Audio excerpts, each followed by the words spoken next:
उपमुख्यमंत्री एकनाथ शिंदे सध्या बोलत आहेत. आपण थेट जाऊया. काय सांगाल? खरं म्हणजे बघा, शिवसेनेचे नेते असतील, कार्यकर्ते असतील, आपला वाढदिवस अशा प्रकारच्या समाजाभिमुख, लोकाभिमुख कार्यक्रमांच्या माध्यमातून करतात. तर मी खरं म्हणजे आमचे ज्येष्ठ नेते रामदासभाई कदम यांचं वाढदिवसानिमित्त अभिष्टचिंतन करतोच, परंतु हा कार्यक्रम जो आहे शिवसेना आपल्या दारी हा सिद्धेश कदम यांनी आयोजित केला. गेल्या 3 वर्षापासून आयोजित करतात. कारण लाभ आहेत, लाभार्थी आहेत, परंतु त्यांना दाखले असणं, पुरावे असणं महत्त्वाचं आहे. आणि म्हणून जवळपास 20,000 लोकांना या ठिकाणी दाखले विविध मिळालेत. त्यांना जे काही सरकारचे लाभ आहेत ते लाभ मिळतील. आणि गेले 3 वर्षापासून हा कार्यक्रम होतो आहे. संपूर्ण मुंबईमध्ये हा अशा प्रकारचा कार्यक्रम राबवावा अशी मागणी देखील या ठिकाणी आली आहे. आणि म्हणून सर्वसामान्य लोकांना ज्या शासन दरबारी चक्रा मारायला लागतात, वेळ घालवावा लागतो, अशा प्रकारच्या जसं शासन आपल्या दारी आम्ही 5,40,00,000 लोकांना मी मुख्यमंत्री असताना ती योजना राबवली, त्यांना लाभ मिळाला. आणि हे शिवसेना आपल्या दारी सिद्धेश कदम त्यांची टीम हे सगळं राबवते. त्यांचं अभिनंदन मी मनापासून करतो. कारण हा विद्यार्थ्यांसाठी आणि जे गरजू आहेत त्या सगळ्यांसाठी हे दाखले ताबडतोब या ठिकाणी देणं, विद्यार्थ्यांना शालेय वस्तूंचं वाटप करणं, अगदी 20,000 विद्यार्थ्यांना लॅपटॉपपासून टॅबपासून शैक्षणिक साहित्याचं वाटप देखील या ठिकाणी. मगाशी मला एक डॉक्टर भेटला आपल्या इथं नीटमध्ये मागच्या वर्षी, त्याला आपल्याच अशा प्रकारच्या सहकार्यामुळे त्याला देखील त्याची संधी मिळाली. त्यामुळे अशा प्रकारच्या प्लॅटफॉर्ममुळे जे विद्यार्थी आहेत त्यांना मार्गदर्शन मिळतं आहे आणि त्यांची भविष्यातली वाटचाल देखील यशस्वी होती आहे. धर्मेंद्र प्रधानांच्या राजीनाम्यानंतर ठाकरे बंधूंकडून आज दादरमध्ये जल्लोष करण्यात आलेला आहे. विद्यार्थ्यांसोबत ठाकरे बंधू देखील पाहायला मिळाले. खरं म्हणजे नीट पेपर लीक होणं ही देखील दुर्दैवी घटना घडली आणि त्या घटनेचं गांभीर्य या देशाचे प्रधानमंत्री नरेंद्र मोदीजी यांनी घेतलं आणि तात्काळ यामध्ये नवीन कायदा करण्याचा निर्णय घेतला. त्याचं बिलही उद्या येईल. 10 वर्षाची सक्त मजुरीची सजा, 10 कोटी रुपये दंड, केस फास्ट ट्रॅकवर चालणार. NTA मधून जवळपास 427 लोकांना काढून टाकलं. या ठिकाणी जे आरोपी आहेत त्यांना जेरबंद केलं आहे. CBI त्याची चौकशी करते आहे आणि प्रधानमंत्री नरेंद्र मोदीजींनी स्वतः सांगितलेलं आहे कुणालाही यामधून सुटका नाही. कठोर कारवाई जो याच्यामध्ये सापडेल त्याला कठोर कारवाई केली जाईल, त्याला सोडलं जाणार नाही. आणि म्हणून कठोर कायदा या ठिकाणी आणतात. मी मोदी साहेबांचं मनापासून अभिनंदन करतो की त्यांनी देशाचं भवितव्य जे आहे, हे विद्यार्थी आहेत त्यांच्या भवितव्याला, त्यांच्या भविष्याला प्राथमिकता दिलेली आहे.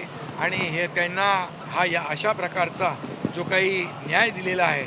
आणि म्हणून त्याचबरोबर धर्मेंद्र प्रधान यांनी देखील आपली नैतिक जबाबदारी समजून राजीनामा दिलेला आहे.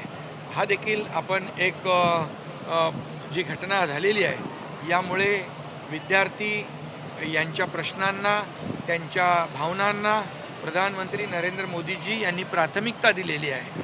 आणि म्हणून या ठिकाणी मी आपल्याला सांगतो, त्यांचं आंदोलनामध्ये काही लोक राजकीय, त्यांचं नॉन पॉलिटिकल आंदोलन होतं, पण ते राजकीय आंदोलन, पॉलिटिकल आंदोलन केलं गेलं.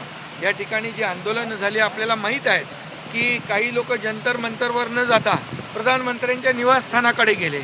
अरे, प्रधानमंत्र्यांचं निवासस्थान हाय सिक्युरिटी झोन असतो आणि त्या ठिकाणी जेव्हा स्वर्गीय प्रधानमंत्री इंदिरा गांधी यांची हत्या झाली त्यावेळेस SPGचा कायदा केला आणि त्यावेळेस प्रधानमंत्री निवासाच्या परिसरामध्ये कुठलंही आंदोलन करता येत नाही. ही माहिती या देशाचे विरोधी पक्षनेते राहुल गांधी यांना असतानासुद्धा जाणीवपूर्वक तिथं आंदोलन करणं, हजारो लाखो लोकांना तिकडं बोलवणं, याचा अर्थ काय? याचा अर्थ प्रधानमंत्री नरेंद्र मोदीजी यांच्या निवासस्थानामध्ये घातपात घडवण्याचा त्यांचा प्रयत्न होता, त्यांची मनशा होती. आणि ते नेहमी म्हणतात की बांगलादेश, नेहमी म्हणतात नेपाळ, ते नेहमी म्हणतात श्रीलंका, अशा प्रकारचं अराजकता देशामध्ये पसरवून या ठिकाणी देशामध्ये हे जे अराजकता पसरवणं हा त्यांचा उद्देश होता. हे खऱ्या अर्थाने निंदनीय आहे. विरोधी पक्ष नेत्याने अशा प्रकारचं कृत्य करता कामा नये, कारण यापूर्वी देखील आपण 2 देशाचे प्रधानमंत्री गमावलेले आहेत आणि म्हणून याचा मी अतिशय कठोर शब्दात निषेध करतो. कारण ते विरोधी पक्ष नेते असताना ते स्वतः सगळ्यांना आवाहन करत होते, इकडे आंदोलनाला या, इकडे आंदोलनाला या. अरे आंदोलन तर जंतर मंतरवर होतं, मग तिकडे आंदोलन करण्यामागचा त्यांचा दुष्ट हेतू होता आणि फार ही गांभीर्याने घेण्याची बाब आहे. आणि त्याचबरोबर काही लोक इकडून पण गेले. अरे लोकांनी नाकारलं, महाराष्ट्रातल्या लोकांनी ठोकरलं. ते त्यांच्या विद्यार्थ्यांच्या व्यासपीठावर जाऊन पेटवापेटवीची भाषा करत होते. आता आग लागलेली आहे, विझून देऊ नका. हे काय आहे? देशामध्ये अराजकता पसरवण्याची जे काय तुमचा प्रयत्न आहे तो यांचं आपल्या विद्यार्थ्यांचं आंदोलन संपल्यामुळे मागे घेतल्यामुळे ते निराश झालेले आहे. आणि म्हणून अशा प्रकारच्या दुसऱ्याच्या ते म्हणतो ना आपण बेगाना शादी में अब्दुल्ला दिवाना, अशा प्रकारचा हा विषय आहे. आणि म्हणून मी सांगतो विद्यार्थ्यांच्या बरोबर आम्ही आहोत, विद्यार्थ्यांच्या बरोबर आमच्या संवेदना आहेत. विद्यार्थी हे देशाचं भवितव्य आहे आणि विद्यार्थ्यांच्या पाठीमागे देशाचे प्रधानमंत्री नरेंद्र मोदीजी पण आहेत. आणि म्हणून आता विद्यार्थ्यांनी त्यांच्या मागण्या मान्य झाल्यानंतर अभ्यास करावा, आपलं करिअर घडवावं. आपलं व्यासपीठ कुठल्याही राजकीय पक्षाला राजकारण करण्यासाठी देऊ नये. शिंदे सरकारच्या राजीनाम्यानंतर शिक्षण मंत्री खाते रिकामं